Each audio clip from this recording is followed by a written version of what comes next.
আসসালামু আলাইকুম দর্শক বন্ধুরা, দেখতে পাচ্ছেন এই যে আমার গাড়ির চার্জার নষ্ট হয়ে গেছে। এখানে পাগলা নিয়ে যাবো, নিয়ে আর ঠিক করে আনবো। ঠিক করার পরে চার্জ দিতে হইব।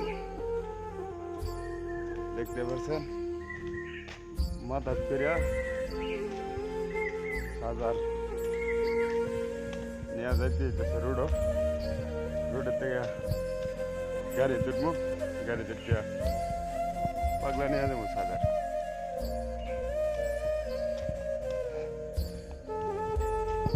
আপনারা তো বুঝেন ভাইয়ারা, আমি মিথ্যা কথা বলি। আরে ভাই, মিথ্যা কথা বলি না। দেখেন কত পরিশ্রম করি, কষ্ট করি, তারপরও আপনাদেরকে বিনোদন দেওয়ার চিন্তা করি। ব্যাস, আমার ভিডিও বানানো যদি ভালো, তাহলে আপনারা সাপোর্ট করে দেবেন।